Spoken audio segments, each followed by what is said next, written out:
Chat with a Veteran, take 1.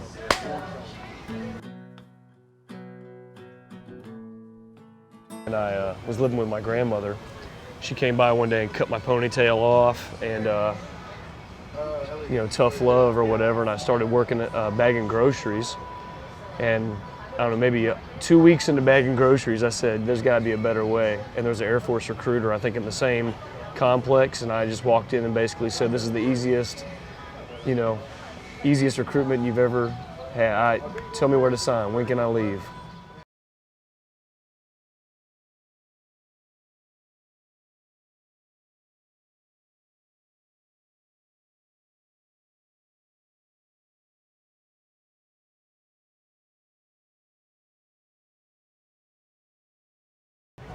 It seemed like a good idea at the time, so the next thing you know, I try out, I make the team, and I go to training in Herbert Field, Florida.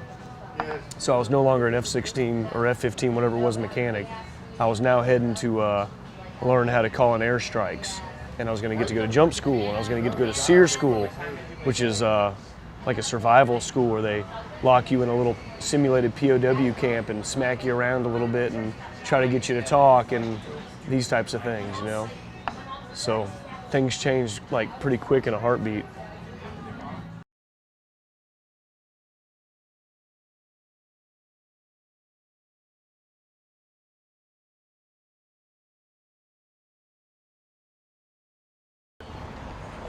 So how it would happen, we had a radio inside our tent, and they'd crackle through and tell us they were coming, and they'd tell us if it was bullet wound or an IED or if it was, you know, whatever it was, and they would land, and we'd run out there and pull the gurneys off the chopper and bring them inside the tent. And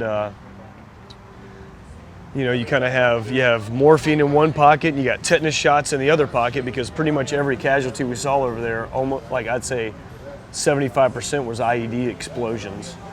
You know, the improvised explosive devices. You know, our guys would be out convoying, and then a bomb would go off.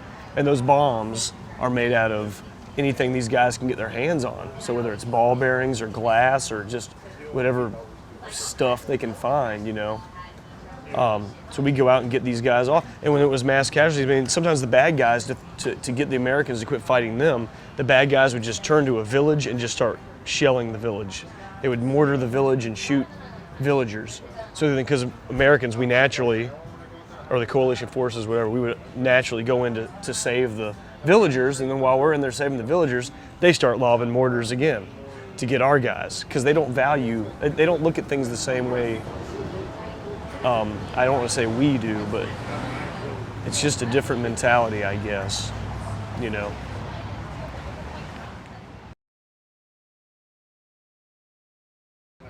When we'd lose them, man, that's fucking hard, man.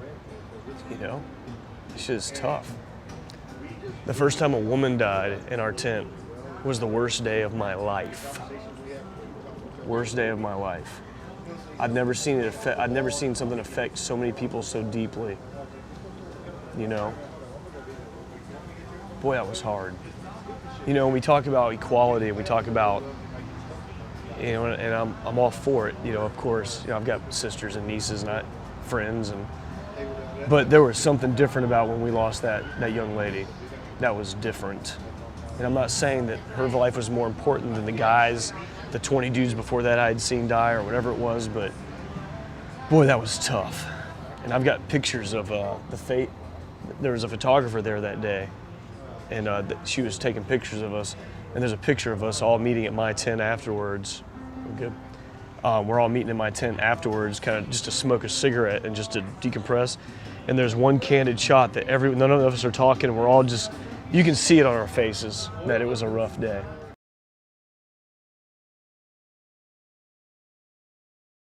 I mean, there's nothing harder. You see these physicians, man, and God bless them, have to put the black clothespin on somebody. Because what that means is that person they don't think can be saved, and we rush them to the chapel.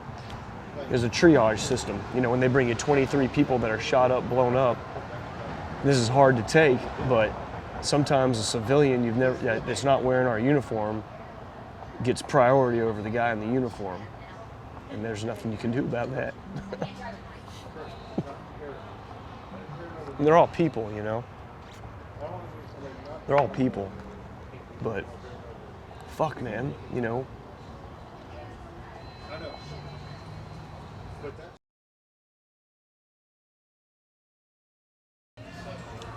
At some point, our entire unit, except for me and my troop, got orders back.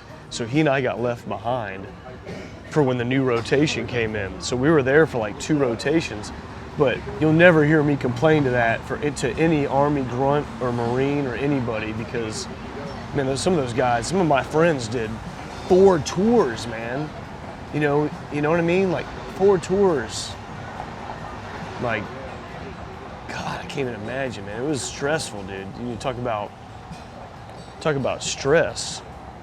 Talk about being like turned on adrenaline-wise for months and months and months, and then come home to this. And you gotta live with somebody bitching about standing in line because the guy in front of them has 16 items instead of 15 or something. You just have these moments of flash in your mind where you just snap the dude's neck. Like, you don't know what it's like to suffer, or like to, you've seen, I mean, golly, man. Like, perspective is a wonderful thing, you know?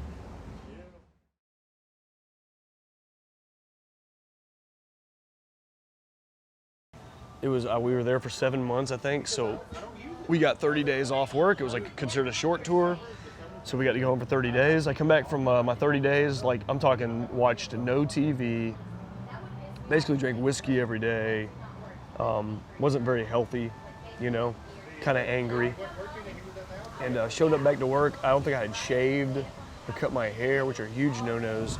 I had a major at the time who was a good friend of mine. And he basically grabbed me by the uniform and pulled me away like before I showed up to work. I was like, my God, look at you. You're a freaking mess. What the hell? You stink. Oh my God.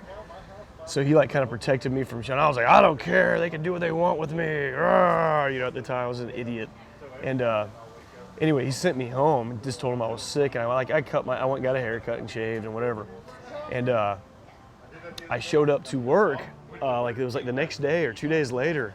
And they were like, where are your bags? And I was like, what are you talking about? And they said, you're supposed to bring, we have a hurricane coming. We had hurricane drills all the time. I was stationed at Keesler Air Force Base in Mississippi. It's in Biloxi, Mississippi. So we're right on the coast.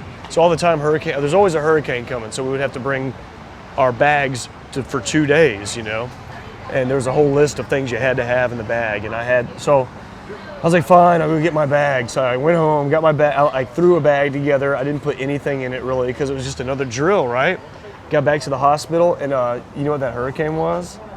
Hurricane Katrina. So while the storm is going on, I'm in this building that is literally less than a quarter mile from the ocean. Maybe it's more than that. Okay, maybe it's a mile from the ocean, but you can basically see the ocean from the hospital. And I'm in this hospital with this hurricane bearing down on us. We see the waters come in, cars floating everywhere, the building's shaking, right? And I start laughing. And my roommate with me in Iraq, he was my troop, the guy who got left there behind with me, he's like, man, what the fuck you laughing at, hon? What the hell's so funny? And I said, we just made it through a tour in Iraq and we're gonna die in a hurricane.